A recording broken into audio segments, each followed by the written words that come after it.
I'm thrilled to announce that we're going to have our first regular show on throwing the book at them. It's called the Lownie Report, and it's going to be a conversation with you, Andrew, on a weekly basis. And a lot of this comes from your new Substack. So you started a Substack 2 or 3 months ago, and it's been really successful. You're building up quite an audience there. So why don't you just give everyone an idea of the kind of things we're going to be talking about and the kind of things that you cover in your Substack? Well, we'll certainly be looking at Entitled with extracts from Entitled, but also new research that I've been uncovering since the book came out. But apart from Entitled, I'll be looking at some of my previous books. So Guy Burgess, John Buchan, the book on Edward VIII and on the Mountbattens. And again, a mixture of material from the books, many of which I think people won't have read, and also new material that I've collected over the years since the books were published. So I hope it's going to build a huge catalogue of, quite a sort of closely curated area of royal history and intelligence history, but with a lot of new stuff from FOI requests and people who've come forward. So let's talk about the latest news with Andrew then. What do you think is really going on behind the scenes? And do you think Andrew's just trying to ride out this storm? Yes, it's a very confused picture, and I think both Andrew and indeed the royal family are trying to ride out this storm. I mean, clearly the questions about accountability and royal privilege have widened. It's no longer just about Andrew; it's about the whole of the family. And I think particularly papers like The Independent and the Sunday Times have been looking at this in some detail. So questions are being raised about, for example, Crown Estate properties and the rents that the royals pay. I think in terms of Andrew and when he leaves Royal Lodge, there's a big question mark over that. He's actually allowed to stay there till next October. Judging from his previous behaviour, I can't see him leaving. I see him digging his heels in and not leaving until then. I'm told that he may leave by the spring, but he has a cast iron lease. He hasn't got to go. It's a voluntary arrangement. So it only depends really on what sort of pressure can be put on him or what incentives can be given to him. And again, I'm rather dubious about whether he will ever actually go to Sandringham, and certainly with the size of the property. I mean, he's holding out clearly for a much bigger property than I think people realise, with pretty extensive staff. And I think the big question again is if legal charges are brought against him, what will happen then? Will he actually go to the Middle East and the hot money now is on Bahrain rather than Abu Dhabi? And again, the question is what's going to happen to Sarah Ferguson? I mean, the two of them seem to have now split. She seems to be disassociating herself and talking about buying something in the Windsor area. But, it's a big mystery. I mean, whether she will stay around there, whether she will try and relaunch herself in America as she has in the past, whether she'll move to Switzerland, where she was going to live several years ago, which has, of course, tax benefits. And then, of course, there's the big question of the daughters and how far they will want to remain linked to their parents who are seen as toxic and how far they will, to perhaps the brownie points, gravitate towards the royal family. So it'll be a big question. Where will they go for Christmas Day? How convinced are you that Andrew and Fergie are splitting up? Or how much do you think it's just because they feel like they need to say that they are? No, I think that they were very much linked together with their money-making activities. Now that Andrew is no longer a prince, he's no longer in Royal Lodge, I think he's lost a bit of his attraction. I think Sarah can see that he's probably no longer a plus point for her, and she's going to break out and do her own thing on her own. I think it is very interesting to look at the family dynamics. I understand that Beatrice, who was always very close to her mother, remains so, but there are tensions between the daughters and the father. And I think what would be very sad is if he spends Christmas Day on his own. I think that's very unlikely. But I mean, that is certainly one of the scenarios. My own feeling is the children will probably go to Sandringham and the parents may well spend it together or with friends. Just in the last week, there's been two major news stories to do with Andrew and Sarah. So just take us through the two of them. So one of them was in the Times, and this was about Andrew reaching out to the Crown Prince of Bahrain about them setting up an investment vehicle and potentially buying the commercial arm of pitch at the palace. And there was also a further report last week about Sarah Ferguson's involvement with an app, a chap called Manuel Fernandez. And they have been romantically linked in some reports previously, but essentially he raised millions of pounds for an app which then never appeared, including £1 million of taxpayers' money. So just take us through some of those reports that are coming out recently. The Manuel Fernandez story is interesting. I actually contacted him. I mean, he decided not to cooperate with the book, but as you say, they were romantically linked for a time. She invested in his company, And it was an app which, seemed a good idea at the time. I hadn't realized when I wrote the book that there was government money involved. But clearly, all these people are sort of entrepreneurs, but not very good entrepreneurs. And things, of course, fail. But he's disappeared. And there was an awful lot. I think also with Gate Ventures, there was money that Gate Ventures, which Sarah was involved in, which was basically money from Chinese investors, which was meant to be for a theatre company. Some of that money was also put into Fernandez company. So I think they were sort of taking money. I mean, certainly what seems to have happened, Sarah Ferguson was taking money from investors and then using this money to put into other businesses like her boyfriend's. And, it might have worked and they might have got their money back. But it does seem there's an awful lot of instances where she goes out to get money from people. There's a case also with Serenity Books, an Australian publisher, where they were trying to get money, investors in on a business model that really wasn't sustainable to support her book publishing, children's book publishing. So it's just another indication of her sort of business activities. Again, the story of Andrew and Bahrain is very interesting. It shows the close links there are there. It shows that he was continuing to use Picture Palace as a sort of tool to exploit markets. We knew that was happening in China and suspected it was happening in the Middle East. And of course, now that Andrew is no longer a member of the royal family, it's going to be much more difficult to scrutinize him. I mean, there are no grounds, for example, to put him on a royal register. I think he's going to go full out to try and make some money, but particularly in places like the Middle East, where he's still a respected figure, I say very close to the Bahraini royal family. And so I think we're going to get more of these stories. But certainly, I was talking to someone, one of my sources in Bahrain yesterday, and he was intrigued by the sort of business practices that are going on. He says that they're always using kind of people on the edge rather than proper advisors operating through proper banks. I think one of the important elements to this whole story is Bank Havilland, owned by Andrew's friend David Rowlands, which specializes in high net individuals who might not get normal banking facilities elsewhere. We know that Andrew was involved in getting a banking license for them in the Middle East fast-tracked through contacts that he had. And so I think, and of course, Bank Havilland itself has been surrounded by scandal, and I think is actually banned from operating in Europe now because of some of its activities. So the whole thing has a sort of odds stench about it. All these business activities are not what you expect from members of the royal family. A pitch at the palace, the only director left was a man called Arthur Lanchester, who was working for Baroness Mone. And Lanchester has many times been criticized for his, shall we say, flouting of tax regulations. I think Tax Watch have got him very much on speed dial. So it doesn't seem like they're cleaning up their act. It seems like they're actually just digging themselves deeper into these, I would say, rather suspicious business dealings. And talking of bankers, that brings us to Harry Keogh, who worked for Coutts, and he was fired from Coutts for being, quote unquote, a sex pest, allegations of groping against younger female colleagues. And he was actually still invited to Eugenie's wedding, months after having been fired for groping. And then he was tasked by Andrew to set up this potential trust fund for the princesses, which ended up being abandoned because it was too dodgy even for Andrew. And I suppose that also brings me to people like Peter Nygaard, who Andrew also was more than happy for his children to spend time with. So there's an interesting pattern here, isn't there? Whether it's Epstein, whether it's Peter Nygaard, whether it's Harry Keogh, Andrew doesn't seem to have any problem with people who have been accused of sexual improprieties being in the same room as his children. No, he doesn't. And I mean, one could add a whole series of other people. P. Diddy was someone that Sarah Ferguson was taking the children to sort of party with.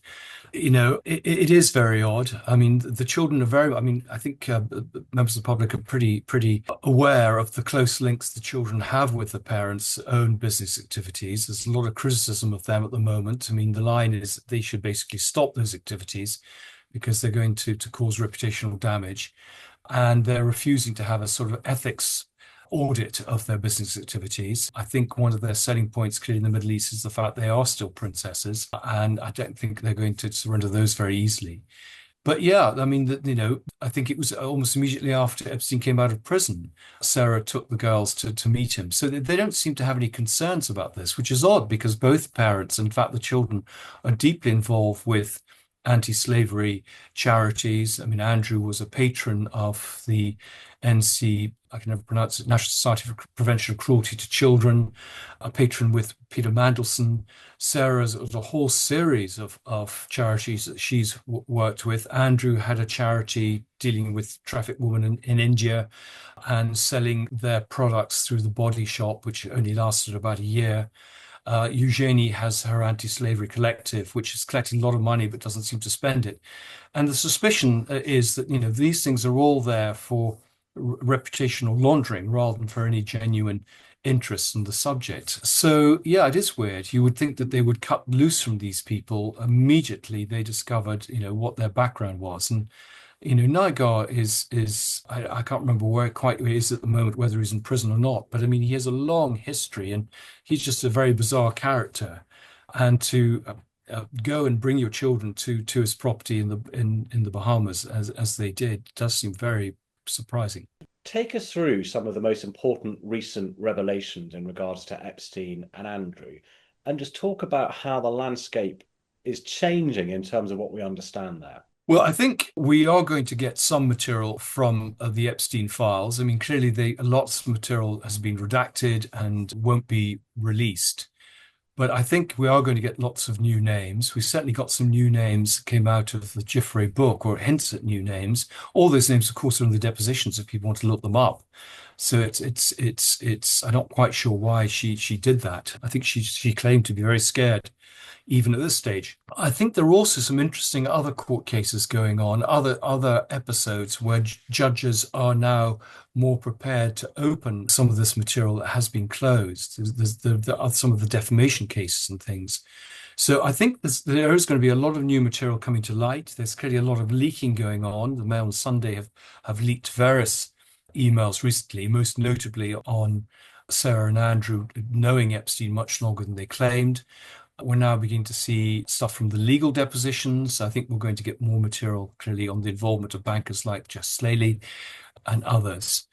So I think we are going to have a bit of an information dump, which will open up the story. Some of the victims are more prepared to come forward and talk. I mean, they've been going on to Capitol Hill. They seem much more emboldened. I know there are a lot of investigations going on by various papers into both Epstein and the royal family. So, this is an interesting period. I mean, the story is certainly far from dead.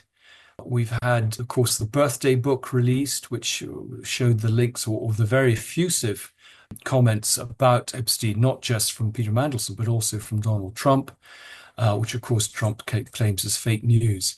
So the more and more of these figures that have tried to distance themselves who are actually being drawn back into the story. And one of the things I did when I was in the States last week was I had an interview with an FBI officer who involved in a lot of these investigations. And he was saying that even though some of the material may have been destroyed, there are always copies around, and this material will eventually find its way, he thinks, into the public domain. He did reveal some interesting things to me that a case was put together at the time of the Maxwell case against Prince Andrew. So that material could be shared with the British authorities if they decided to pursue anything against Andrew. And this was purely on the sex trafficking and Virginia Giuffre. There have been lots of stories of other women who were brought to Andrew, and those names, I think, may be appearing in the press soon. Certainly the Mail on Sunday knows the name of one of them. They haven't made it public to protect her. And so, we're in this next stage, which I think could be very productive in terms of new information coming to light. Let's talk about the British establishment's response to Andrew's downfall in the last few months. So, firstly, we were told that the King can't remove the titles from Andrew. It's simply impossible. It has to be an Act of Parliament. And then a couple of weeks later, Charles can do that with a stroke of a pen. And it seems to me that Keir Starmer and the British government's response to Andrew has basically been silence. There hasn't been any formal inquiry. Yes, there's an inquiry into the Crown Estate, which is absolutely welcome, but there hasn't even been a hint of either a police or a government inquiry into Andrew's behaviour as a trade envoy, not least, of course, the allegations of sexual impropriety and financial impropriety beyond that. What do you think is behind the fact that it seems like the establishment is still protecting Andrew? Well, I mean, I think the establishment are still protecting him. It's still the same old policy of too little, too late. I know pressure was put on Keir Starmer and the cabinet by MPs, having had pressure put on them by their constituents. So this has all been pushed really by public pressure, really. The public, I think, are fed up with elites getting away with things and not being held to account. And they clearly, there's pressure from social media. The media have picked up on that and I think are much more emboldened. I mean, I think Keir Starmer has said that Andrew should make himself available to talk to the Senate committee. I mean, Andrew's not going to. I mean, why would he incriminate himself like that? The lesser of the two evils is just keep quiet and hope the problem's going to go away. The Liberals have called for a debate. I don't know when that debate is going to take place, but it's good the Public Affairs Accounts Committee is now looking at Crown Estates, and I hope they will widen that. I've been calling for a whole series of things, a Royal Register, a proper parliamentary scrutiny of the royals, the end of some of the exemptions under the Freedom of Information Act, and their ability to keep their will sealed changed. But I think there's also a strong case for all his papers as a trade envoy, so between 2001 and 2011, to be made public. That's been a huge battle I've had to get anything. That still continues to this day. Every possible excuse is used not to provide this material. And a proper parliamentary committee look at his time as a trade envoy and also put on oath the ambassadors and other people who basically abetted him in his activities. I mean, they were the ones who were arranging meetings, not on behalf of the British trade, but of people like David Rowlands and Jeffrey Epstein. So I think, we need more of those people. I again chatted to a Whitehall official, I think a week before last, had a coffee with him. And he had tried to raise a lot of these concerns in Whitehall about the huge expenses spike when Andrew took office and that there should be proper transparency. And he was shut down by the heads of the Foreign Office and the head of the DTI, people at the Palace. And that has continued. I think one of the problems that Palace has brought upon itself is if they'd dealt with this problem, in 2019, 2021, 2022. I mean, there were a whole series of times, even before this year, when things, seem to get worse. They could have headed off some of these bigger questions that are now being asked about royal privilege. And, questions are now being asked, for example, about the king and his own activities in the Middle East and raising money. And I think, the public disquiet could have been assuaged. And it's, of course, the scandal is getting bigger and bigger. I think we've all felt, a lot of us as royal commentators, that once you begin pulling at this ball of string, the whole thing will begin to unravel. And that must be their worry. And how do they shut this story down? I think they thought they'd done that by taking away the titles.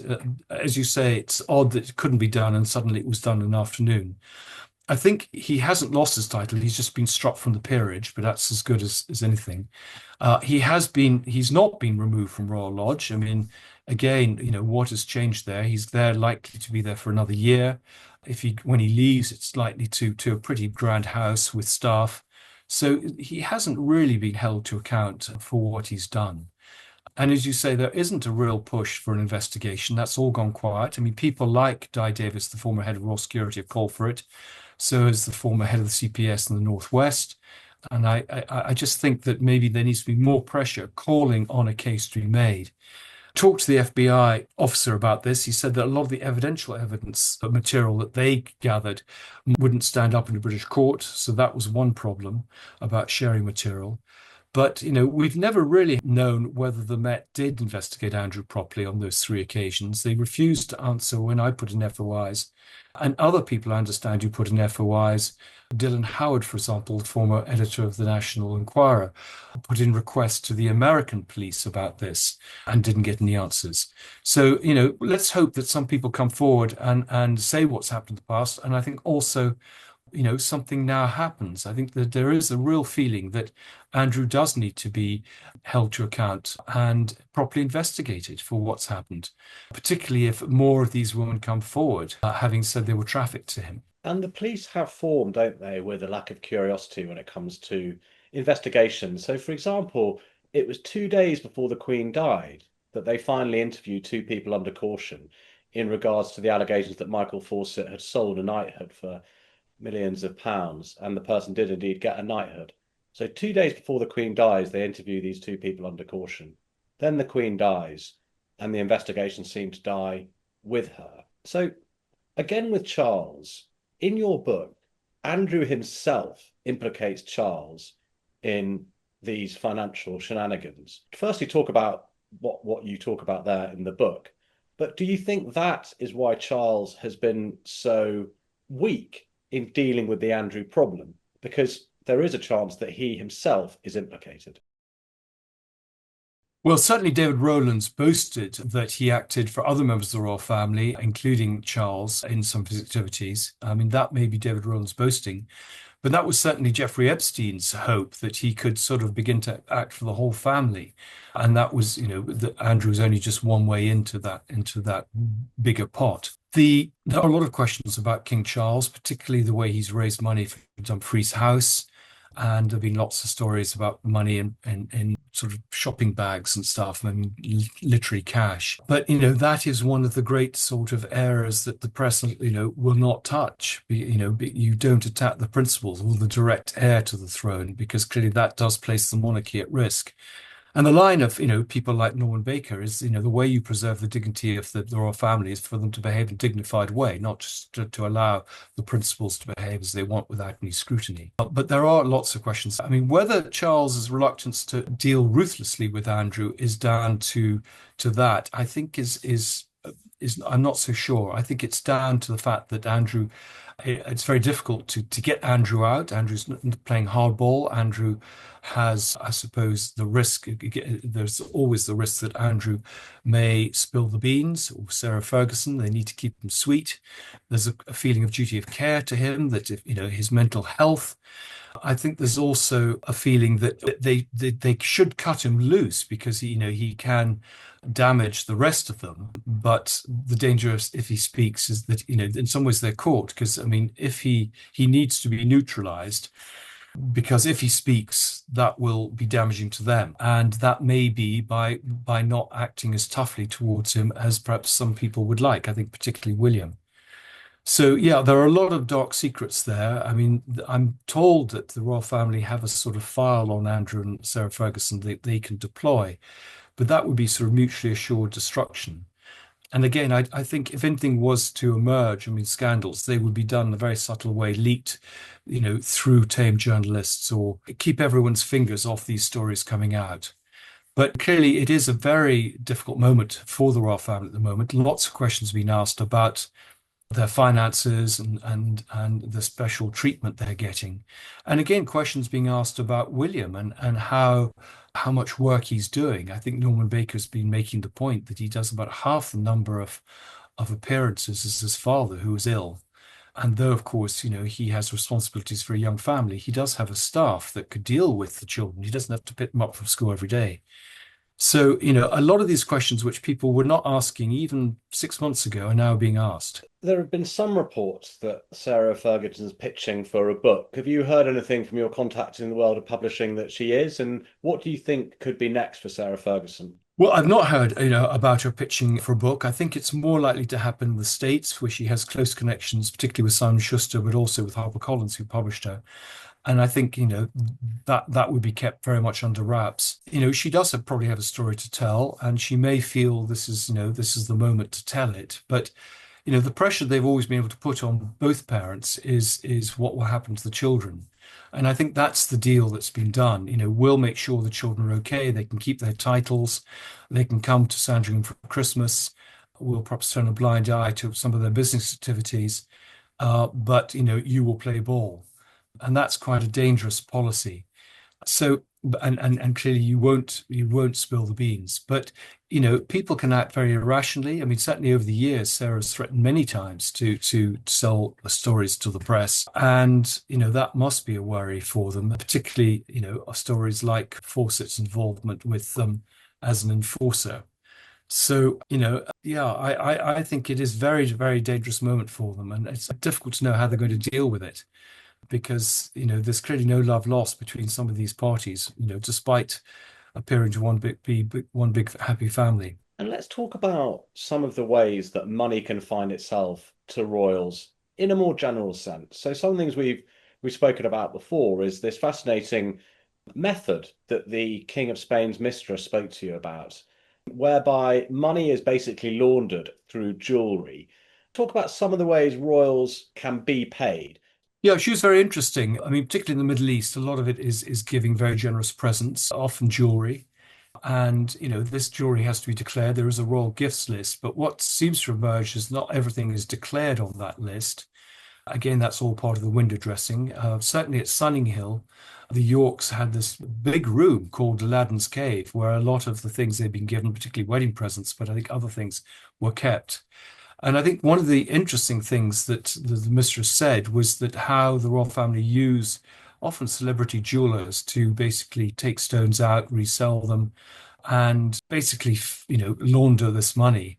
I think also what's become very clear is that if you were to launder money, the royal family is a good place to launder it because, of course, there's no proper examination of their accounts or anything.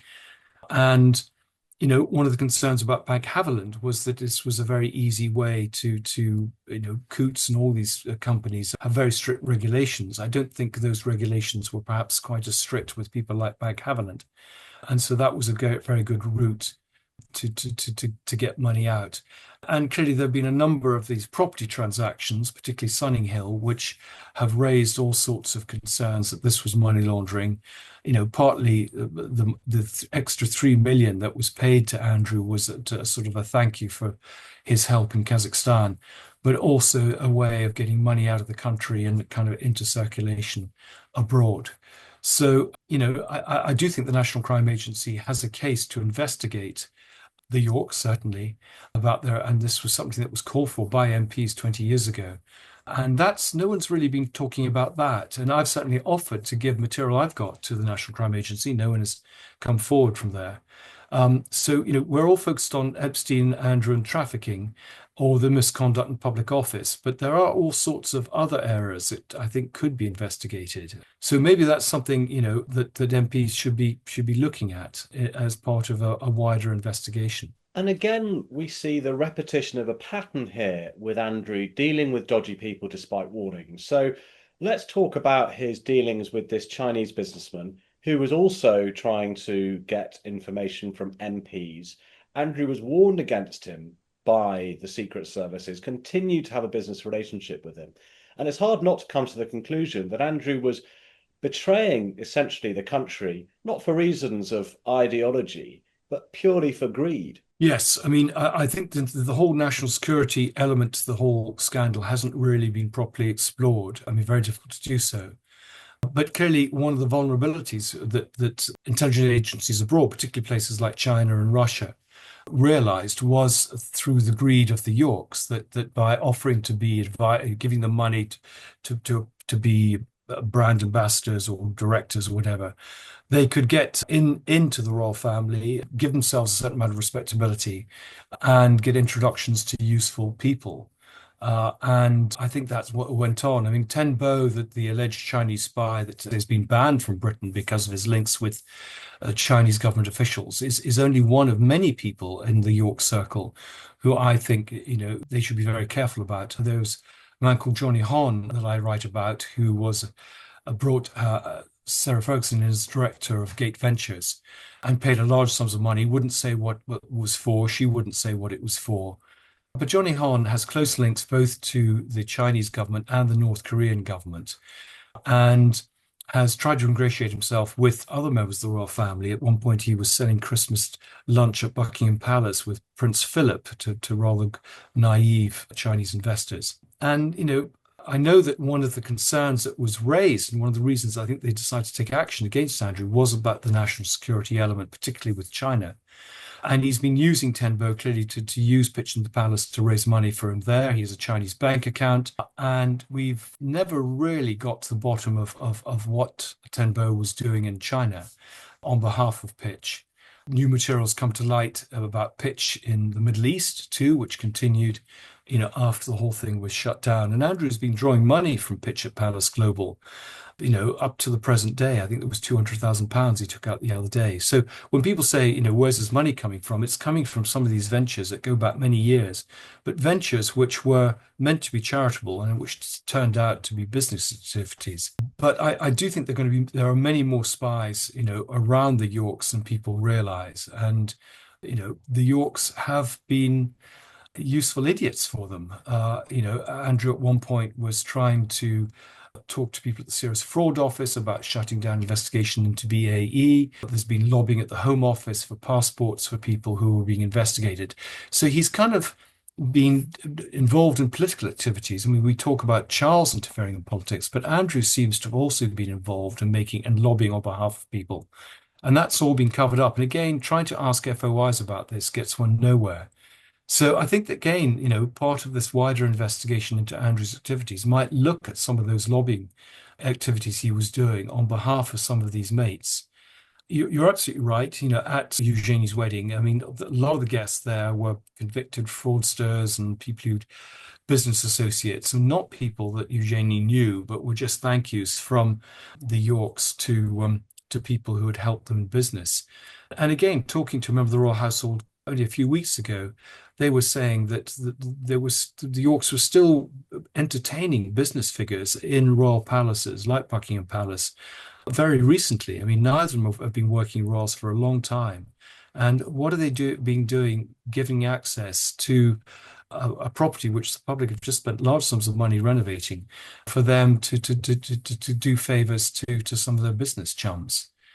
So I hope that, with these Epstein files, more of those connections will come out, there'll be more scrutiny and more questions asked about these people's involvement with the royal family and actually what was going on. Yeah, and of course, again, you mentioned in the book that Buckingham Palace made £8 million a year as a venue for hire, and that they also made money out of hiring out St James's Palace. So let's talk a bit more about the money making. So Sarah Ferguson inadvertently exposed one of the business models that the Yorks used a number of years ago when the News of the World's fake sheikh found out that she was selling access to Andrew for £500,000. How common do you think that was? How much money do you think they made? Can you just take us through that particular revenue stream of the Yorks? Yes, well, I mean, this is, an interesting episode. In May 2010, she was caught, I mean, she was filmed offering access to this Indian businessman, the fake sheikh. And the reason the News of the World set up the sting was that they had been tipped off that this was actually happening quite a lot, particularly in places like Kazakhstan. And so, this is an isolated instance that was they just happened to come upon. It was clearly something that was being touted around. It shows, I mean, again, Sarah kind of said, well, Andrew didn't know about this. I did this on my own. But, this system couldn't have worked unless Andrew was complicit in it. And given how close they are, they talk many times a day. And there's no reason why he shouldn't have been drawn in. In fact, I think she says even on the tape that he's the one who set down the terms on which they should operate. And I didn't think that activity stopped after 2010. I think they were still operating together. I've got stories from diplomats in New York about how they would turn up at events, or she would turn up uninvited. They would have to provide a place for her because she was operating in tandem with Andrew, trying to pick up useful business contacts. And the same thing happened on these trips abroad, which were funded by the taxpayer when he was trade envoy. He was bringing his daughters along, again, building up very useful contacts in the Middle East and in places like Kazakhstan, which they seem to be exploiting now. And of course, there were all the attendant security costs for them of bringing protection officers, etc. And then, again, one of the factors of these trips was there was always private time written into it, often weeks at a time. So the taxpayer would pay for him to go somewhere, like South Africa, shall we say, and then there would be 2 weeks where he was just basically on holiday, all paid for, or the travel all paid for by the taxpayer. And this Whitehall official I talked to a couple of weeks ago says it was almost impossible to get a breakdown of figures for the travel costs. They were all kind of hidden. And so it would be very difficult for someone like me to actually look at the accounts and work out how they should be allocated. So there's been this deliberate attempt right from the very beginning. So this takes us back to 2001, 25 years ago, where right from the very beginning, the whole system was basically enabling Andrew and actually giving people a hard time who were trying to raise questions about this. This particular official realized his career was going nowhere after he raised these points, and he left. And I've heard stories like that with ambassadors who raised questions about Andrew and who found their careers kind of stalled. And same with protection officers who were given the choice of continuing to have a pretty good job. I think they had double pay, they had clearly great perks, first class travel, five-star hotels, or going back into a pretty boring bit of the Metropolitan Police. So And of course, there's never been any scrutiny or transparency about this. It all happened, and a few key people were able to shut down anyone who raised any questions about it. So, the whole thing stinks, and we blame Andrew, but Andrew was able to operate because of all these other people, and they need to be called to account as well. And can you just remind us of some of the appalling behaviour that you lay out in the book from when Andrew was a trade envoy? Well, I mean, he seems no one quite knew why he was there, including himself. I mean, I was talking to someone this morning who met him 3 times in Kazakhstan and said he just turned up. He spoke to people in a very perfunctory way. He was clearly very bored and not interested in them, and he was much keener to go off and have a meeting with the president of Kazakhstan or go off to a nightclub. And that was a pattern repeated in many of the ambassadors I talked to. It's particularly true in New York, where he insisted on cocktail parties rather than dinners, so he could go away clubbing a bit earlier. But the chap in South Africa told me how they'd spent 6 months planning a program for him, and when he turned up on the day, he said, "It's sunny, I'm going to go and play golf."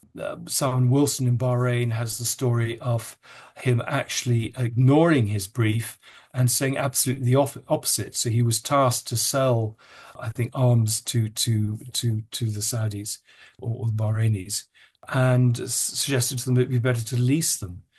And again, people would say he would be in conversation with them, and then suddenly he would just stop and walk off. Or people who would spend the whole day with him and then realize at the end of the day that he hadn't even clocked them and didn't had to be reintroduced to them. And I think it's the story you gave me that evening at a cocktail party. But I've had it with ambassadors who said they've literally sat beside him in a car all day and he never said a word to them. So he's a very, very odd individual. And again, stories in Tokyo, people proudly presenting their business cards, which was all part of the etiquette, and Andrew literally saying, "What do I do with these?" and throwing them up in the air, or making very sort of crude jokes to, in societies which were very sort of prim and proper, particularly in Asia.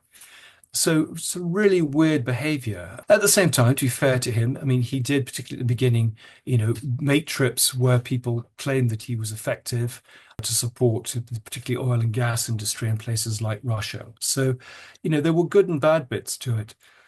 But I think quite quickly he lost interest and he was much more interested in making money for himself. I mean, David Wright, who was an ambassador in Japan, but also was basically running him in the DTI, and then at Barclays, has stories of how they eventually stopped inviting him to Davos because instead of bringing in people who were useful for Barclays, he was just bringing in people who he thought would be useful for his own private business activities. So, and the whole thing was absolutely brazen and shameless. Again, stories of him not going to talk to people in the VIP line, but actually cottoning on to, the pretty young secretary in the embassy. I had a story from a police protection officer the other day of how he literally sort of getting on a plane, kind of groped a stewardess. I had a yoga instructor talk about how he pounced on her, literally just walking out of the room after a yoga session.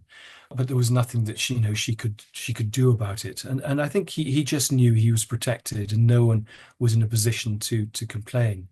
And the repeated stories of him publicly humiliating people, unzipping their dresses or pushing their faces into food or removing the cutlery set because he knew they could do nothing about it. And this gave him, this sense of power gave him a real thrill. He was a bully from a very early age. And I think that's why people have come forward in reams since the book came out, because they've been desperate to basically offload their stories and to see him kind of pay the consequences. Yeah, is it a tiresome little shit he's called in your book? Was that quote at the beginning? Yes, yes, that was one of the guys who knew him as a young boy, and I think he was also the one who when Andrew said that one day that he was a prince, and the little boy said, "Well, I'm going to one day be a king," and that sort of shut Andrew up for a while.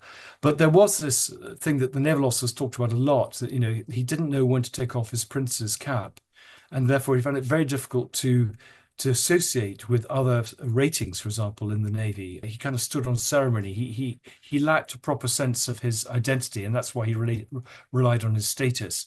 And that wasn't something that people found, for example, with either Edward or Charles in the services. They could muck in, they were relaxed, they were confident in their own personalities in a way that Andrew clearly wasn't. There's actually an interesting parallel both with the Duke of Windsor and also with Princess Margaret, because people said about both of those, similarly to Andrew, that they would switch between royal and person to such an extent that it became very confusing to really know how to behave with them. Yes, absolutely. I think, there are very interesting parallels, between lots of the royals. I mean, clearly there's always this trope in the Crown between public duty and private pleasure. And the private pleasure line are the Margarets and maybe the Harrys and the Dukes of Windsor and clearly Andrew and Sarah Ferguson. And then the public duty is, William and Charles and Prince Philip and the Queen, George VI, etc. But yes, I think there are interesting parallels there. Again, I think there was a girlfriend of Andrew's who said that, even when he was introduced to anyone, he would just insist on being called the Duke of York, even when he was dancing on tables. And there were repeated stories of country house weekends where after an evening, playing charades and they've all been very informal, he comes into breakfast and insists that they say good morning, sir, and stand up. I think the Duke of Windsor insisted that people stand up when he went to the loo. You can imagine Andrew insisting on the same thing.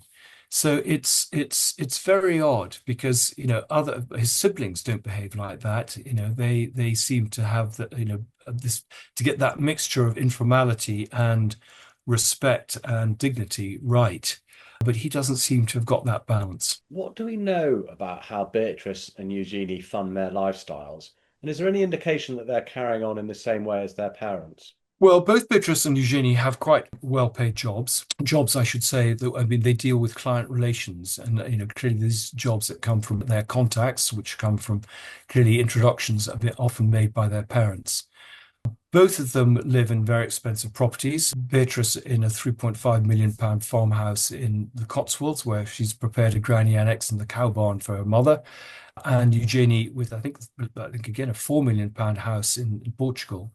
As you say, they both have grace and favour properties. Eugenie a cottage actually at Kensington Palace, and Beatrice at St James's, neither of which I think they pay market rent for. They refuse to answer that question. But they're not working royals, and so it's odd that they should have that. And I think both their husbands, very successful businessmen, they make quite large sums of money. The children inherited money under the divorce settlement. They probably inherited money from the Queen when she died, Queen Elizabeth. So, I think there's plenty of money there, and you see them very much operating with the jet set sort of crowd. Now, whether they're paying their own way is another question. And certainly they've been utilizing their contacts. They supported their father with Pitch at the Palace. We've had both of them doing a lot in the Middle East recently, which is where, very difficult to get information about their activities, but where clearly there's a lot of money sloshing around. And you kind of wonder, are they being paid to appear at some of these things, to lend an air of respectability to some of these occasions? But they just don't answer those questions. I think William was very keen for some sort of audit of the Beatrice and Eugenie's business activities, and this is why the Royal Register would be so important if they filled it in correctly, and they refused to do so, which I think is quite revealing. Is Andrew and Fergie, I suppose, more free to continue his money-making activities now than ever before? Yes, I think one of the interesting things that, by stripping him of his title, I mean, now he is more exposed, particularly to legal case being brought against him, is that, actually there's likely to be less scrutiny of him. I mean, to be fair, he's not being paid by the taxpayer as he was as a trade envoy. He's not there as a representative of the royal family, and, therefore there's a sort of image element. He's a free citizen to make money as he wishes, and if he does that with some pretty unsalubrious people, there's not much anyone can do about it. So yes, I think he intends fully to take advantage of this position now, and to make as much money as he can. And I think there are plenty of regimes will be very happy to have him as a fixer, to even have him as a sort of brand ambassador. Same with Fergie. I don't think her career by any means is at an end. So he basically hasn't faced justice. No, I mean, I think this is what frustrates a lot of people, that he's not really been called to account. His life hasn't changed that much. Of course, he's been humiliated and, his reputation is in tatters. And Sarah Ferguson clearly has suffered because she no longer can live at Royal Lodge. She's no longer a duchess, which was her calling card. But, I do think there is a case for charges to be brought. And clearly, this is all being kind of stalled at the moment. And I think people do feel this, there needs to be a proper investigation into both of them. There needs to be a cleaning out of the stable. And I think William feels he wants to come to the throne with a clean slate. And that it's up to his father to clean up this mess before he gets there. I mean, there's never been a suggestion of corruption around William and Catherine. In fact, it's been shown they're paying market rent for Forest Lodge. They're not living in a wildly extravagant palace. They've got a proper lease arrangement. Prince Edward, for example, has been given years of a very, very long lease, which sort of means that actually he's paying a pretty modest sum. He put up a sum at the beginning, but stretched over the period, it ends up as a very modest rent for a huge, huge mansion, which could have been a conference center or a hotel. And the Crown Estates who sold it to him, have an obligation to raise money for the state from these state properties, and not to have cozy arrangements for members of the royal family. I think, to be fair to Edward, he is a working royal. He is, doing a lot of very good work. And, he clearly needs to be in a house that reflects his position in the royal family. But, I think it's all about transparency. I think people will accept these things if they know what's happening. But I think it's these secretive trusts that the royal family seem to like, this reluctance to come clean about their finances, and the protection that they receive, which I think is irritating people. There's one rule for the rich and there's another rule for everyone else.